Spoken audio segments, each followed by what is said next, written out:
10 লক্ষ টাকা ইউরোপ না এসে 10 লক্ষ টাকায় ব্যবসা করে, যে 15 লক্ষ টাকা দিয়ে ইউরোপ আসবেন, সেই 15 লক্ষ টাকা দিয়ে দেশে ইনভেস্ট করেন, ভালো একটা পজিশনে ব্যবসা নেন, একটা ব্যবসা বাণিজ্য ধার করান, লাইফ টাইম এটা থেকে আর্নিং করতে পারবেন।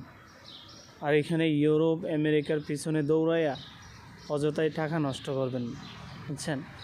কারণ এখানে লাইফটা সেটেল করাইতে গেলে বা সেটেলমেন্টে আসতে গেলে এখানে আপনার 5-7 বছর এমনিতেই চলে যাবে। সো আপনি 10 লাখ 15 লাখ টাকা যদি দেশে ইনভেস্ট করতে পারেন, ভালো কোনো ব্যবসা দেখে যদি দেশে ইনভেস্ট করতে পারেন, তাহলে সেটা আপনার জন্য বেটার হবে। দেখুন, ব্যবসায় আমরা একটা ছোটোবেলায় পড়াশোনা করার সময় একটা কথা শুনতাম যে ব্যবসায় হচ্ছে বসতির লক্ষণ। আর কোরআন ও হাদিস দ্বারাও প্রমাণিত যে ব্যবসা বাণিজ্য করলে মানুষ